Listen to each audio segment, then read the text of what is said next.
Hello, आप लोग कैसे हैं? शायद अच्छे ही होंगे।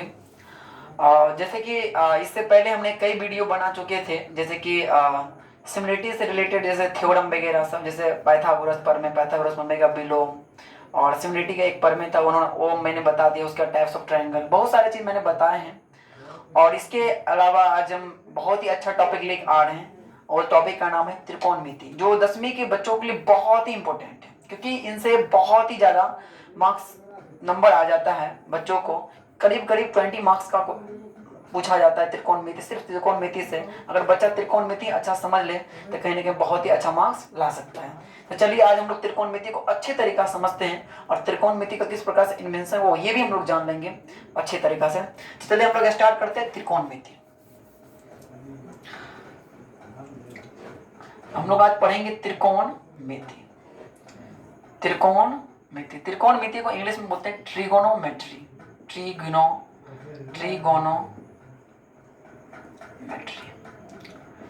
ट्रिगोनोमेट्री जो शब्द है, ये ग्रीक के 3 शब्दों से मिलकर बना होते हैं। ग्रीक में 3 वर्ड है, अगर वो तीनों वर्ड को मिला देंगे तो एक त्रिकोणमिति शब्द बन जाते हैं। वो तीनों वर्ड क्या है वो हम लोग देख लेते हैं।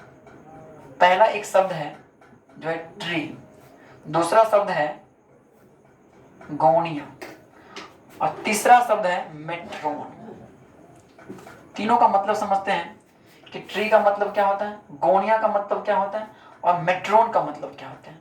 ट्री का मतलब होता है 3, ट्री का मतलब 3, गोनिया का मतलब होता है कोण, और मेट्रोन का मतलब होता है मिति, जिसको हम लोग बोलते हैं माप। ठीक है, इस प्रकार हम लोग समझ गए कि एक हो गया 3, दूसरा हो गया कोण, और तीसरी हो गई माप। त्रिकोणमिति जो होती है, ट्रिगोनोमेट्री जो होती है, वो ग्रीक के 3 शब्दों से मिलकर बनी होती है। इसको हम लिख देते हैं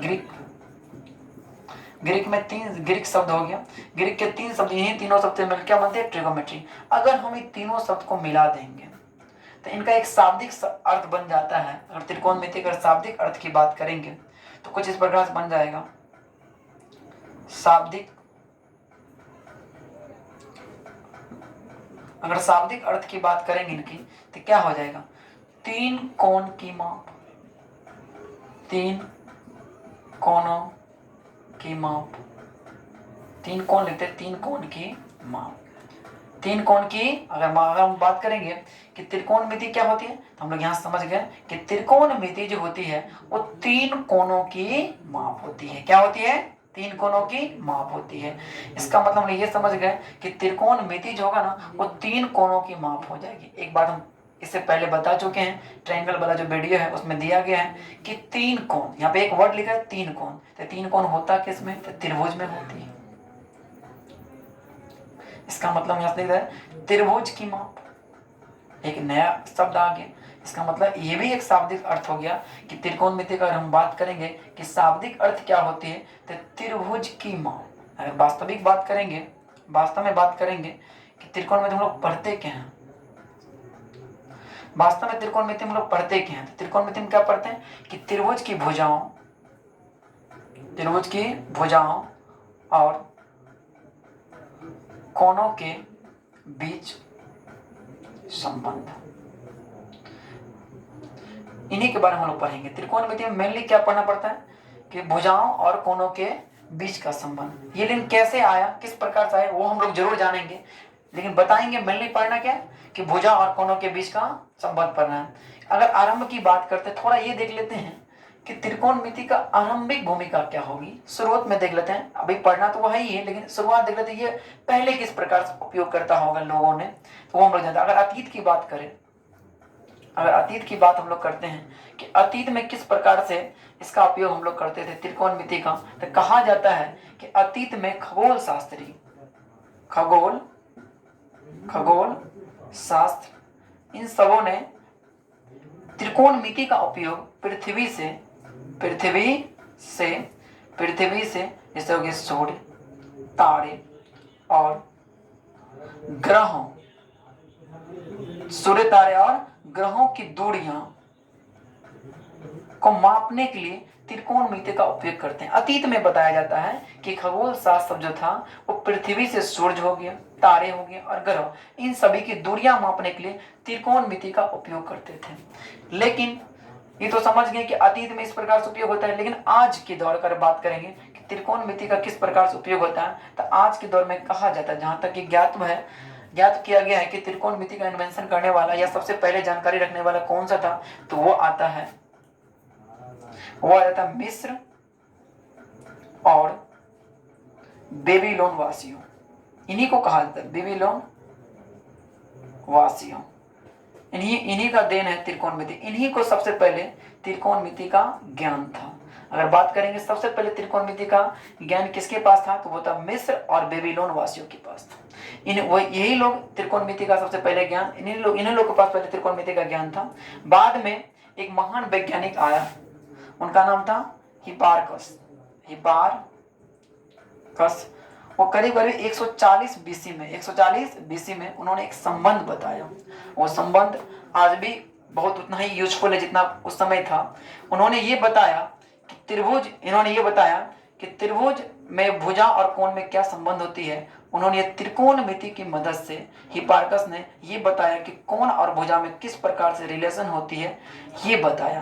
तो चलिए हम लोग आज ये देख लेते हैं कि त्रिकोणमिति में भुजा और कोणों की क्या संबंध है। वही मेनली हमको जानना था। ये थोड़ा कुछ इतिहास हो गया त्रिकोणमिति का जो हम लोग जान चुके हैं। आज हम लोग वही पढ़ेंगे भुजा और कोणों के संबंध के बारे में। चलिए आज हम भुजा और कोणों के संबंध के बारे में समझा देते हैं। तो सबसे पहले उसके लिए हम लोग क्या करेंगे, एक त्रिभुज लेंगे, क्योंकि तीन कोणों की बात हो रही है। तो तीन कोण होता किस में है, त्रिभुज में होती है। तो हम लोग को अभी जो पढ़ना है, त्रिभुज तो बहुत तरह के होते हैं, न्यून कोण होता है, उसके अधिक कोण होता है, समकोण होता है। तो आज हमको पढ़ना है मेनली समकोण त्रिभुज के बारे में, क्योंकि हम लोग को न्यून कोण ही देखना है। तो आज हम लोग को मेनली समझना है समकोण त्रिभुज के बारे में। तो समकोण त्रिभुज होता क्या है, पहले तो ये जान लेते हैं। समकोण त्रिभुज होता क्या है, तो वह त्रिभुज जिसकी एक कोण 90 डिग्री का होता है उसे समकोण त्रिभुज कहते हैं। कोई एक कोण 90 डिग्री हो जाए तो उसको हम लोग क्या बोलेंगे, समकोण त्रिभुज बोलेंगे। कौन सा त्रिभुज बोलेंगे, समकोण त्रिभुज। जैसे कि हम लोग यहाँ पे दे दिए एंगल बी जो है ना, कितना डिग्री है, 90 डिग्री। और एक बात और जान ले कि समकोण के सामने वाली जो भुजा होती है वो कर्ण कहलाती है, और वो सबसे बड़ी भुजा होती है। और सबसे क्या होती है, बड़ी भुजा होती है। बाकी जो दो भुजा बचा उनमें से एक लंब होती है, एक आधार होती है। ये दोनों एक दूसरे से बदल सकता है, लंब और आधार बदल सकता है, लेकिन कर्ण कभी नहीं बदलता है। ये एकदम नियतांक होती है, कर्ण कभी बदलता नहीं है। और एक बात कभी कभी ये भी उससे पूछा जाता है कि समकोण बनाने वाली भुजा कौन होती है, तो वो एक होती है लंब और एक होती है आधार। चलिए हम लोग एक बात करते हैं, हिपार्कस की बात कर रहे थे तो उन्हीं के बात पर हम लोग चर्चा करेंगे अभी भी। उन्होंने ये बताया कि कोण और भुजा में क्या संबंध है वो समझते हैं, ठीक है। तो ये हम लोग ये भी जान लेते हैं कि अमन लंब हो गया या आधार हो गया, तो लंब किसको बोलेंगे, आधार किसको बोलेंगे, तो वो डिपेंड करता है एंगल पर। अब किसके एंगल के लिए बात करते हैं, अगर एंगल ए के लिए बात करेंगे तो ये हो जाएगा लंब। एंगल ए के सामने वाला जो भुजा होती है ना वो लंब हो जाएगा, तो ये क्या हो जाएगा, आधार हो जाएगा। फिर अगर एंगल सी के लिए बात करेंगे तो ये क्या हो जाएगा, लंब हो जाएगा। फिर ये क्या हो जाएगा, आधार हो जाएगा। इस प्रकार से हम लोग कंसीडर कर पाते हैं कि ये लंब है और ये क्या है, आधार है। चलिए हम लोग ये भी समझ गए कि लंब आधार कैसे प्रकार से कंसीडर करेंगे कि ये लंब हो जाएगा, ये क्या हो जाएगा, आधार हो जाएगा। तो अब हम लोग ये बात करते हैं कि हिपार्कस ने बोला कि भुजा और कोण में क्या संबंध है। तो उन्होंने क्या किया कि भुजा को, त्रिभुज के भुजा को 6 तरीका से सजाया। बोला कि त्रिभुज की जो 3 भुजा होती है उसको हम लोग 6 तरीका से लिख सकते हैं। कैसे लिख सकते हैं वो देखिए। तो उन्होंने बोला ऐसे लिख सकते हैं कि लंब को कर्ण से भाग दे दे, ये हो सकता है। दूसरी बात उन्होंने बताया कि आधार को कर्ण से भाग दे दे। तीसरी बात उन्होंने बताया कि लंब को आधार से भाग दे दे। उसके बाद उन्होंने ये बताया कि ऐसा भी तो हो सकता है कि कर्ण बट्टा हो जाए लंब, ऐसा भी हो सकता है कि कर्ण बटा आधार हो जाए, और ऐसा भी हो सकता है कि आधार बटा कर्ण हो जाए, लंब हो जाए, आधार बटा लंब हो जाए। इस प्रकार से उन्होंने बोला कि लंब बटा जो आधार होगी इसको हम लोग बोलेंगे साइन, इसको शॉर्ट में लिखते हैं साइन, ठीक है। और आधार बटा जो कर्ण होगी उसको हम बोलेंगे कोसाइन। जिसको हम लोग शॉर्ट में लिखते हैं कोस। और लंब बटा आधार जो हो जाएगा इसको हम लोग बोले टेंजेंट बोलेंगे, जिसको उन्होंने बोला इसको हम लोग शॉर्ट में क्या लिखेंगे, टेन लिखेंगे। क्या लिखेंगे, टेन। और बोला कि ये इसका क्या है, उल्टा है, ये लंब बटा कर्ण था, ये क्या है, कर्ण बटा लंब है, इसको हम लोग लिखेंगे कोसी कोसी कोसी कोसिकेंट होता है, कोसिकेंट। और कर्ण बटा आधार जो है बोलेंगे सीकेंट। और आधार बट्टा जो लंब हो जाएगा इसको हम लोग बोले कोटेंजेंट, कोटेंजेंट, कोटेंजेंट। इसको शॉर्ट में लिखते हैं सेक, इसको शॉर्ट में लिखते हैं कॉसेक, इसको शॉर्ट में लिखते हैं कोटेंजेंट। कोटेंजेंट को ही क्या लिखते हैं हम लोग, कोट।